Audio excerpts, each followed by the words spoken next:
Hello once again, everybody, and thank you for joining me in the Bettor's Box with BangTheBook.com's MLB betting podcast for Thursday, June 20th. I am your host, Adam Burke. This and every edition of the Bettor's Box presented by our friends over at DSI Sportsbook. BTV and the number 200 is that promo code. 100% deposit match bonus for the Sportsbook, 100% deposit match bonus for the live casino at BetDSI. It's only a game until you bet it. Monday, Thursday format here with the Bettor's Box. As you know, I will be recording a UFC podcast today or tomorrow morning with Christian Pina. So we'll be talking about this weekend's UFC event, so keep an eye out for that. We'll try to do some more things here in the coming weeks with football and all that type of stuff as well. But for now, as you know, the Monday, Thursday format here with the Bettor's Box.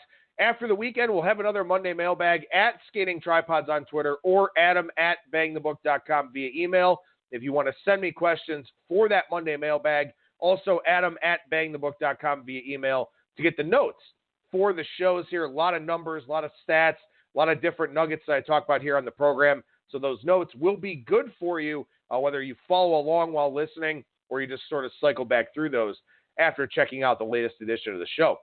My MLB picks and tips piece updated over at BangTheBook.com on a daily basis. 30 NFL win totals have been posted. Still waiting on a couple more from our writers. Those should be coming here today or tomorrow. So we'll have all 32 teams posted with our NFL season win total previews.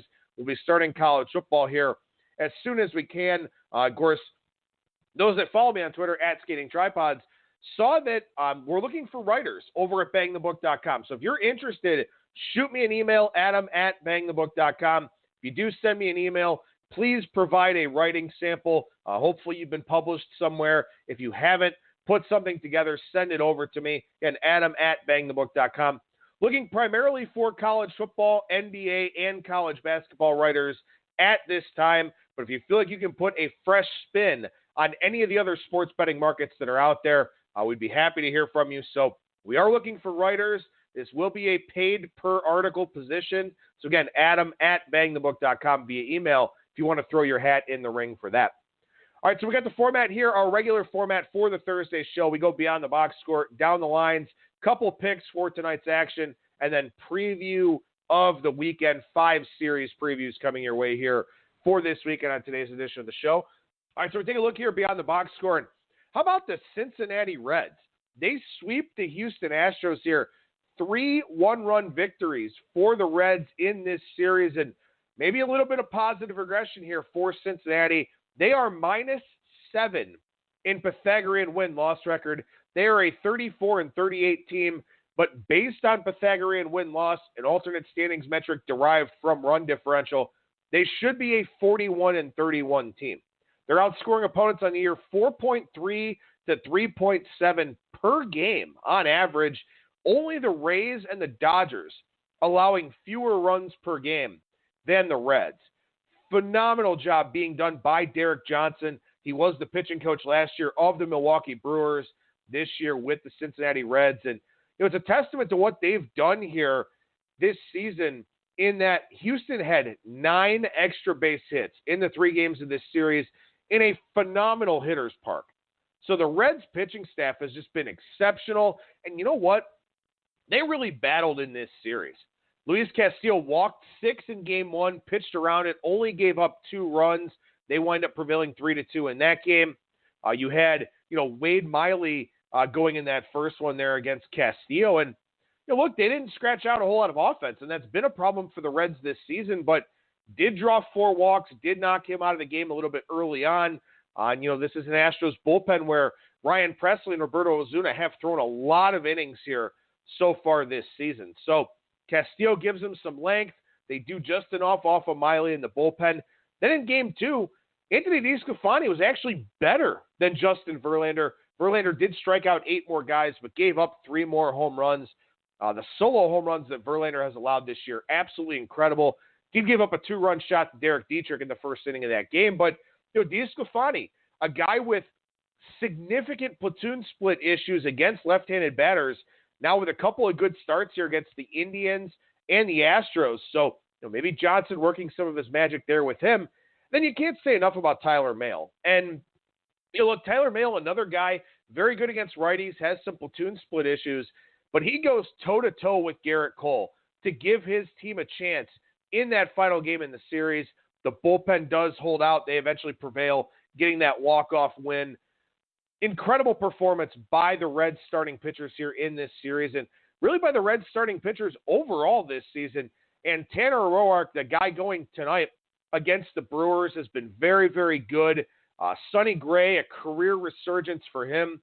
Derek Johnson doing some exceptional work here for the Reds. We'll talk a little bit more about them later on in the program. Speaking of the Brewers, they got swept by the San Diego Padres here early on in the week. Ulyss Chacin was better in Game 1, but just too many deep counts. In Game 2, Brandon Woodruff fell victim to the third time through penalty. Then in Game 3, Zach Davies, with some of that regression we've all kind of been waiting for, he actually got knocked around quite a bit in that start yesterday. And look for the Padres here. Matt Strahm was not good in Game 3. He's really struggled since coming back from injury. But Joey Lucchesi and Logan Allen, both very, very good. Two change-up-oriented guys. And that's kind of an important thing here. Lucchesi, really fastball changeup, does mix in a slider curveball a little bit. But Logan Allen had great success with that changeup against Milwaukee. And you see organizations developing certain things in their own ways. Obviously, for the Yankees here, they're completely avoiding fastballs with a lot of their guys. Fastball usage in the 35 to 40% range. We see teams adding cutters. The Astros and Wade Miley, a lot of emphasis with the cutter. Same thing with kind of a cutter slider for Colin McHugh, a pitch that was really, really effective for him last season. Garrett Cole kind of throwing a little bit more of a cut fastball as well. We see teams doing these different things, and maybe for the Padres, it's the changeup. Lucchesi's got a good one. Logan Allen's got a good one. Matt Strahm usually has a very good one. Chris Paddock has a good one. That's kind of their bread and butter here, and it worked out really well for them against the Brewers, and it really has worked out well for them over the course of this season as a whole. So when you see teams that don't hit changeups well, you can go check that information out at Baseball Savant in that search page. You see teams that don't hit changeups well, those are teams that are going to struggle against the Padres. And we see these organizational philosophies playing out for a lot of ball clubs these days. And right now it looks like the Padres are going all in with changeups, and it was a big help for them here in this series against the Brewers. When you look at the Brewers here, Adrian Hauser's pitched very well in relief. You kind of wonder how much longer that leash is for a guy like Chacin. Maybe they start to look more at openers and piggybacks with guys like Freddie Peralta, Adrian Hauser, some other multi-inning relief options that they do have. Woodruff struggling here wasn't a great thing, but this Brewers team, Woodruff's been very good. Chacin has not. Davies has overachieved. This is a Brewers team that may need to get creative here as Zach Davies comes back to earth. Chase Anderson's not an overly reliable guy. Are they a player for somebody like a Trevor Bauer? Are they a player for somebody like Madison Bumgarner? We saw them pick up Gio Gonzalez last year with a waiver deal. Maybe the Brewers are very active here in terms of trying to acquire some starting pitcher help. But I think you've got to look at guys like Hauser and Peralta and see if they can maximize their value a little bit more than they have here so far. For the Padres here offensively in this series, Manny Machado showing signs of life. Franmil Reyes, the big 3-run homer in yesterday's game. He's got 20 already. Look, they'll hit average command, average velocity, but they get overpowered very easily. And that's an angle that we've played a lot here from a first five standpoint. Chacin can't overpower you. Zach Davies can't overpower you. They'll hit guys like that. I'm a little bit surprised that they touched up Brandon Woodruff the third time through, but obviously the first two times through, he was very, very good, had worked shutout baseball for 4 innings. That's what happens with the Padres here. If you're below average, they can get around on you. They can get to you.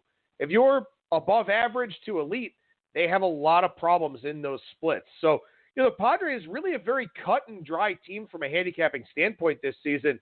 We don't have a whole lot of those to talk about here league-wide. It's been a pretty strange season overall in a lot of different ways. But the Padres, very cut and dry, very what you see is what you get. I think we can continue to have success with a team like that as this season goes along. The Boston Red Sox were 2 blown saves away from a sweep of the Minnesota Twins. Rick Porcello outdueled Jose Barrios in the first game.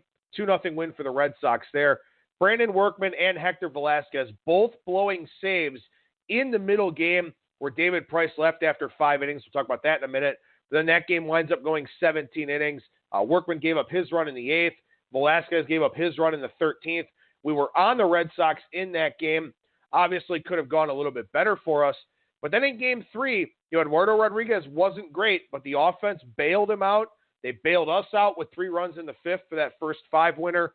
But the Twins only scored 8 runs in this 3-game series and really almost played a 4-game series with that 17-inning game in the middle. So the Twins are a very good offense, but they've been on an historic pace in the slugging percentage department, and they've really padded their numbers against a very, very awful schedule. What happens when they step up in class? Well, maybe we kind of saw it a little bit here in this series. They lose 2 out of 3. They don't do very much offensively. They're lucky Michael Pineda pitched as well as he did in the middle game. Otherwise, they definitely would have gotten swept. So they get the Royals here this weekend, so they do fall back against a lower-class opponent. But when the Twins step up in class here, they might not be there just yet. Barrios was very good. Pineda was good. Kyle Gibson was not. Jake Odorizzi goes tonight against the Royals. Martin Perez, the best guy in baseball this year from an exit velocity standpoint. Maybe they can hang, but it sort of feels like they need to graduate to that level where they can beat these upper echelon teams. Didn't do it with Boston here in this series. We'll see what they do when they go forward, stepping up in class. But I thought that this series kind of played out the way I sort of expected it to, in the sense that the Red Sox did win the series. Hopefully you had a series price ticket there in that one. Wasn't the order that I anticipated, but the Twins regressing a little bit was something that I definitely saw. Now, the David Price thing is weird. David Price only lasted an inning and a third in his previous start, did not pitch well, only went 5 innings here and got pulled after 73 pitches. Now, you got 7 innings from Rick Porcello in Game 1. So I guess I understand Alex Cora erring on the side of caution, protecting David Price a little bit. But you couldn't push him through a 6th inning when he was so efficient through the first 5. Seems weird to me. I don't know if there's something under the hood, something under the surface, if he's just trying to protect him here because, Price did have some arm issues in the second half of last season. But what happened is that he wound up putting 11 and a third innings on his pitching staff. And obviously you don't anticipate that. You don't expect the game going 17 innings. But keep an eye out for this because the Red Sox have some guys pitching in high leverage that don't normally do it, that haven't really done it that much up until this year. This bullpen has been a pleasant surprise. It has been very good, but I think Boston needs some reinforcements here, largely from a depth standpoint. So we'll see if this bullpen can hold up its end of the bargain as we go forward here, but you certainly want to look for a little bit of attrition over the next couple of weeks with some of that heavier workload, with Price leaving early, with Porcello being inconsistent, with Chris Sale still not fully looking like the Chris Sale we all know and appreciate.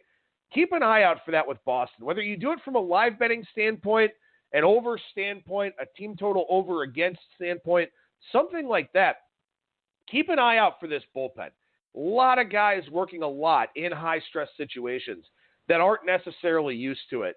So that's something I'd be keeping a very close eye on with the Boston Red Sox here as we go forward. Just a handful of bullet points here to finish up the Beyond the Box Score segment. The Rockies offense staying hot, 14 runs in the 2 games against the Diamondbacks for them. But Trevor Story now going for an MRI on his thumb. Ian Desmond's been great since May 1st. Daniel Murphy's hitting. Charlie Blackmon's hitting. Keep an eye on that Story thing because he hurts them offensively and defensively if he's not out there. But this Rockies offense has stayed hot. And maybe a commentary on the Diamondbacks as well. I think they've overachieved on the pitching side a fair amount here so far this season. I do not trust their bullpen at all whatsoever at this point in time. But the Rockies, a big story here with their offense coming around. And, they probably need it with some of the pitching concerns that they have. The Cardinals offense, man, are they in the tank? Shut down by Eliezer Hernandez, Jordan Yamamoto, and then Trevor Richards. We'll see if they hit Zach Gallen today, making his major league debut. But they don't hit right-handed starters well. They've kind of become like the Padres in that regard, especially if you've got a breaking ball. Yamamoto really shutting them down with the curveball. Richards has that changeup. If you've got a plus off-speed pitch or a breaking ball and you're right-handed, the Cardinals have had a lot of problems with you over the last 6-7 weeks here. So Definitely something to watch, much like what we talked about with the Padres, much like what we talked about with the Indians and guys that throw changeups. If you've got a plus or a plus off speed or breaking ball from a right-handed arm slot and you're facing the Cardinals, you could have success in those matchups. So may look to prey on that a little bit more here as we go forward. Rich Hill leaving hurt for the Dodgers after one inning yesterday. Essentially back-to-back bullpen games now for the Dodgers. The Julio Urias, Caleb Ferguson piggyback tonight. 8 innings from the bullpen yesterday. Hill took himself out of that game. So we'll see if it's a blister issue or something else. But obviously the Dodgers, the deepest team in baseball all the way around here so far this season. But you'd certainly like to see Rich Hill having some better health fortunes. Speaking of injuries, Jose Altuve back for the Astros. Giancarlo Stanton back for the Yankees. Aaron Judge back for the Yankees tomorrow. Those two teams, ironically enough, face each other this weekend. Watch for the line adjustments. I've talked about a lot of instances where a player's out of the lineup from an injury standpoint, and we see a line move against that team because the modeling crowd feels like the odds makers haven't properly put that injury into the line. Now let's see what happens as guys come back. I think it's interesting because I don't think that they account for a player leaving as much as they should, and I think they overvalue a player coming back. So let's see what it looks like here in this series between the Astros and the Yankees, because a lot of people believe that the Yankees at full strength, 1A to the Astros in the American League. Looks like tonight's line was a little bit high with Framber Valdez and Chad Green, but I'm really curious to see what happens here as Aaron Judge gets back in the lineup. And of course, too, keep in mind, while these guys are important hitters to get back, it may take some time for them to get their timing down, for them to get reacclimated to facing Major League pitching, because there's nothing like it. No rehab assignment can prepare you for what you're going to see at the big league level. So some of these guys may struggle early on coming out of the gate. One other quick thing I want to touch on here beyond the box score, and we'll finish this up. The Indians' offense really coming alive. They got shut down by Lance Lynn in Game 1. He's second in FWAR, Fangraphs' calculation of WAR for this season, which is absolutely mind-blowing. But big efforts the last 2 days for the Indians' offense. Zach Plesac pitching well in a tough road environment. Adam Plutko, not great in his 4 1/3, but obviously did pitch with a little bit of a lead there. But regression from this Rangers offense is something I've talked about quite a bit here since Joey Gallo went down, and really over the last 4 or 5 weeks for this Rangers ball club. So keep an eye out for that. I think the starting pitching is greatly overachieving, and I think the offense is going to become more of a concern as we move forward here. So keep an eye out for the Rangers. Probably a pretty good fade team as we go forward here. All right, so let's go down the line, talk about some line moves dating back to Monday. Really not a whole lot on Monday. There wound up being a big move on the Mets that stuck around in the Zach Wheeler versus Mike Soroka matchup. The Braves did win, but it's been very rare to see significant line moves that don't come back at all. That was one of them. And there have been a few here this week of 35, 40-cent line moves that haven't come back. We've seen a lot of scraping and scalping out there in the marketplace of lines moving 15, 20 cents at open, then they come back 10 or 15 cents over the course of the day. Well, there have been some line moves here this week that have actually stuck, where the line just hasn't come back. Those are games you really want to pay close attention to, because the expectation would be that those pitchers and those pitching matchups, we're going to see continued fades or money on those guys. Wheeler looks like a buy guy right now, and Soroka looks like a fade guy. So you definitely want to watch for those things out there in the betting markets. We also saw a big move on Patrick Corbin that stuck around, but that game was postponed on Monday night. Tuesday, we saw some heavy Jacob deGrom money on the Mets against the Braves. I would expect that fade of Julio Teheran to continue. Teheran's pitched very, very well over his last 6 or 7 starts, but unsustainably well at that. Very low BABIPs, very high left on base percentages. It's not expected to continue for him, so the market's going to fade Julio Teheran probably over his next 3 or 4 starts, I would say, unless he has one of those big stink bombs, gives up 9 runs, something like that, that sort of puts those numbers back into his usual range. But look for money against Julio Teheran here this weekend in his start, and then also over his next few starts. Very heavy Jack Flaherty money came in against the Marlins and Jordan Yamamoto. Yamamoto dominated the Cardinals lineup once again, doing the exact same thing he did in his first Major League start. Flaherty was not great, but he was a little bit better, but still a guy that just hasn't been able to put it all together here so far this season. Saw some pretty substantial Merrill Kelly money come in against the Rockies and Antonio Senzatella. Senzatella is a fade guy. He allows a lot of hard contact. I think the expectation was that the Diamondbacks would take advantage there, but they didn't. They lost that game 8-1. Merrill Kelly, a guy that allows a lot of hard contact as well. I think part of that was a fade of the Rockies and the historic offensive weekend they had against the Padres. They've happened to keep it going here, but I do think that the Rockies are probably a fade team market-wise going forward because people will start to play against that offense and the numbers that they've been putting up here recently. Again, look for these little week-long things in Major League Baseball where you get a really significant outlier, a team that goes on a tear with runners in the scoring position, scores a ton of runs. The market will play against that. They'll play against that perception. They'll play against those line adjustments. Seems like we kind of have that a little bit here with the Rockies, who also were faded in today's game with Jeff Hoffman going up against Robbie Ray. Saw some pretty heavy Brandon Woodruff money in that game against the Padres and Logan Allen. That backfired. I think the move made sense. We had the Brewers' first 5 on the run line. They wound up getting shut out, lost that first 5-2. But the Brandon Woodruff money made a lot of sense in that spot, in that series against the Padres. The Brewers just didn't give him any offensive help, and the third time through kind of caught up with him. Another one of those big line moves that held steady, heavy money on Jay Happ and the Yankees against Ryan Stanek and the Tampa Bay Rays. I think the Yankees will get steamed a lot here. As I mentioned, with Stanton and Judge coming back, the expectation here that this Yankees team at full strength deserves to be a big favorite in a lot of its games. I agree with that sentiment, and I think we will see Yankees money pretty regularly here over the next little while. Maybe not this weekend against Houston, who's obviously still a very good team, but when they take on some lesser opponents or some regression candidates, heavy Yankees money is my expectation in the marketplace.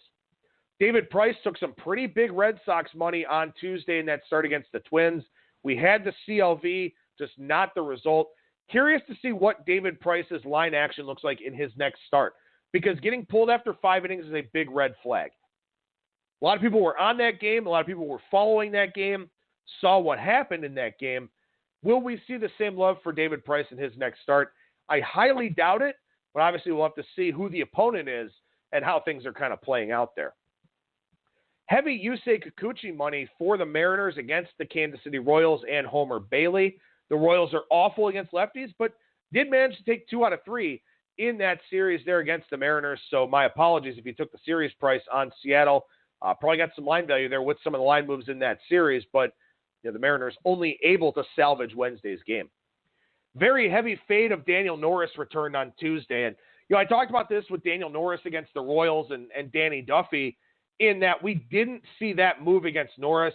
They wound up winning that game, and he pitched pretty well. Here, the Tigers did win that game, but money against Daniel Norris, and pretty substantially at that.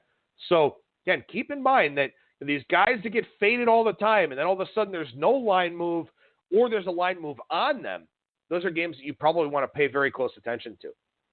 Wednesday, we saw very heavy Max Scherzer money against Jake Arrieta. Hardly surprising there in the doubleheader. We saw some pretty heavy Zach Greinke money as well against the Rockies. Again, the market looking to fade the Rockies offense off of that historic week. We eventually saw some Blake Snell money in his start against CC Sabathia and the Yankees. Wasn't very much, though. And Sabathia is a guy that the market has faded quite a bit over the last 18 months or so, but that's been on hold over his last 2 starts. Now, Blake Snell didn't make it out of the first inning.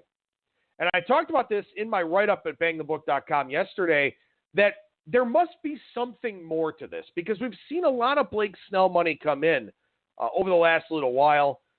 Hasn't happened in his last 2 starts. So I dug a little bit deeper. And I mentioned I was going to try to look at this on Twitter. I will include this in the article prior to Snell's next start. Blake Snell didn't make out of the first inning in that start. Since May 1st, the spin rate on Snell's curveball, 2,438 RPM. It was 2,570 RPM from the start of the season to April 30th. Now, he did miss some time. Something fell on his foot. He broke his toe. Since coming back, I don't know if he's hurt. I don't know if it's a mechanical issue.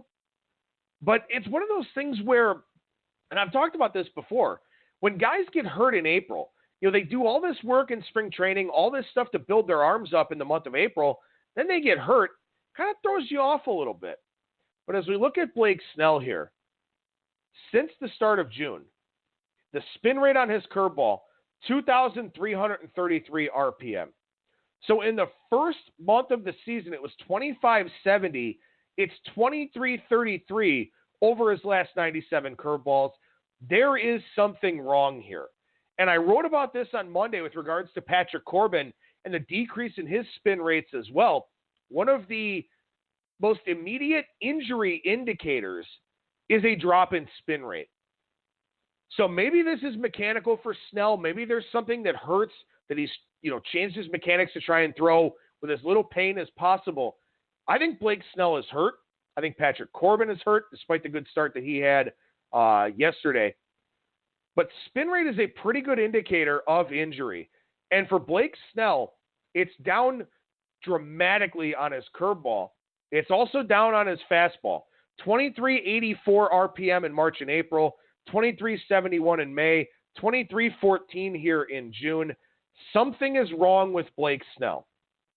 Now, I don't know what the line action will look like going into his next start, but I can tell you that I'll probably look to fade him, whether it's an over or going against him, because there's some sort of injury indicator here. And when you talk about pitching with an injury, you talk about a substantial decrease in command. And that has been the case for Blake Snell over his last few starts. Now, obviously, we'll see if the Rays are proactive and put him on the IL, but this big spin rate decrease is a major red flag to me. It's a red flag with Corbin. It's a red flag with Snell. And I'll try and see if there are some other guys that are out there. Obviously, again, you want to look at the results and see how these guys have fared, then see if it is a spin rate issue or if it's something else. But Blake Snell right now looks like a guy that you absolutely positively want to avoid or want to look to go against. Very heavy Angels money came in on Wednesday on Andrew Heaney. Once again, a lot of line moves on Andrew Heaney. This one was against Aaron Sanchez and the Toronto Blue Jays. Saw Garrett Cole money. Lather, rinse, repeat. We see Garrett Cole money every time he takes the mound. Very, very heavy money on Trevor Williams against Jordan Zimmerman. The Tigers have a very right-handed heavy lineup. Williams dominates those, but both of those guys were coming off of prolonged stints on the injured list. Very surprised to see that line shoot up the way that it did. The Pirates did ultimately win the game, but Trevor Williams was awful. Got hit around very early in that one. So a bit of a lucky, maybe wrong side winner for Pirates backers there, but that was one with a substantial line move. We saw Patrick Corbin take money against Jake Arrieta in the two postponed games. Then we saw Zach Eflin take money in the game that was actually played. So a lot of Arrieta fades out there. Keep an eye out for that. But again, I documented those Patrick Corbin concerns earlier on in the week. Exit velocity up, spin rates down. Not a whole lot of command now for Patrick Corbin, but did pitch well enough in yesterday's game to come away with that victory. Thursday, we're seeing money on Nick Pivetta and the Phillies against Eric Fetty and the Nationals. I fully expected this. I waited until this line went down and did decide to take the Nationals here. Offensively, they've been much, much better than the Phillies. Pivetta, a guy that has underachieved relative to preseason expectations. Fetty's not great. He's a regression candidate, but I'll buy on the Nationals offense here in tonight's game. But that was a substantial line mover. Pivetta, ERA to xFIP discrepancy. Same thing for Fetty on the negative regression side. So we see that line move there. See a fate of Shane Bieber today against Mike Minor and the Rangers. A lot of anti-Mike Minor sentiment out there in the marketplace. That's been put on hold today. A lot of hard contact against for Shane Bieber. Big article from Eno Saris at The Athletic today about Bieber. Again, when you see these guys the market's betting against all of a sudden take money, should sound those alarm bells in your head. Jake Odorizzi taking a lot of money here today for the Twins. They're back playing stiffs. They take on the Royals in Kansas City. Royals off that trip against the Mariners. Had some long travel out to the Pacific Northwest as well prior to that series. but Odorizzi now up into the $2 range as a very heavy favorite against Glenn Sparkman, who is an ex-Wilbur regression candidate. All right, along with that Nationals pick here, also look at the first 5 under in the Rays and A's. Get this one as quick as you can. I think it was 4 this morning. I think it closes 3.5. Long road trip here for the Rays off that Yankees series. I don't expect anything from them offensively against a very tough customer in Frankie Montas. And then Charlie Morton goes for the Rays tonight. He dominates right-handed batters. The A's have a lot of right-handed batters. So under 4 for the first 5. If it gets down to 3.5, I obviously don't like it as much. 3.5 plus money is okay. 3.5 minus 0.5, I don't love as much. So get this one as early as you can because I think this total comes down to 7 and the first 5 down to 3.5 if it hasn't already. I've been doing the show and doing the notes, so I haven't checked on that one. But, I would expect both of these offenses to struggle. If it goes down to 3.5, the full game under 7 makes some sense here for you as well. All right, so what am I looking at here for this weekend? Well, the Astros and the Yankees. Framber Valdez and Chad Green tonight. Chad Green, the opener. Nestor Cortez, the bulk reliever. Friday, Brad Peacock and Brad Paxton. Saturday, Wade Miley and Masahiro Tanaka. Sunday, Justin Verlander and Jay Happ. I don't know how this isn't Sunday Night Baseball. That is instead the Angels and the Cardinals. But Aaron Judge back tomorrow. Jose Altuve back. Giancarlo Stanton back. Should be a great series here. 2 elite bullpens. I expect we see Masahiro Tanaka money on Saturday. Righty against a right-handed heavy lineup. Fade of Wade Miley has been a pretty regular thing out there in the marketplace. And I would expect the total to move up on Sunday as well with Justin Verlander and his home run issues against Jay Happ and all the problems that he's had at Yankee Stadium. Angels and the Cardinals here for some interleague action. Griffin Canning, Michael Wacha Friday. Felix Pena is listed as the starter for Saturday. I think we probably get an opener here against Dakota Hudson. And then Tyler Skaggs and Miles Mikolas on Sunday. Again, this is Sunday Night Baseball, but both teams off on Monday, so no situational spots. I'm kind of curious to see how Dakota Hudson is handled on Saturday. Obviously, the opener could throw a wrench into this game, but he's pitching very well. But he's not a guy that the market has a lot of respect for. So I'm very curious to see how that line moves on Saturday. I do think the line moves on Friday on Griffin Canning against Michael Wacha. I'd grab this one on the overnights. I'll probably end up liking Canning on Friday in the article. But, of course, we'll see how much that line moves in the meantime. Padres and the Pirates. Eric Lauer, Joe Musgrove on Friday. Chris Paddock, Chris Archer Saturday. Joey Lucchesi, Stephen Brault on Sunday. I don't know what's up with Joe Musgrove. The stuff is good. The left on base percentage is not. He's a guy that should be much better than he's been. Could be a first 5 play there on the Pirates against the Padres on Friday night.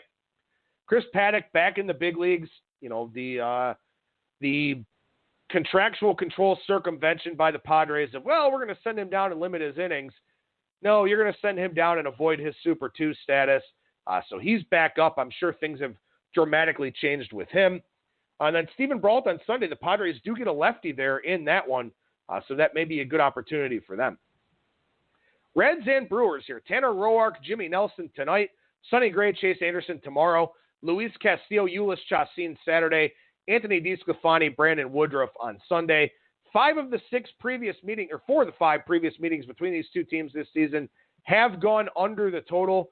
Derek Johnson, of course, the former Milwaukee pitching coach, certainly knows the personnel there for the Brewers, both on the pitching side and on the offensive side. Now he's the Reds pitching coach.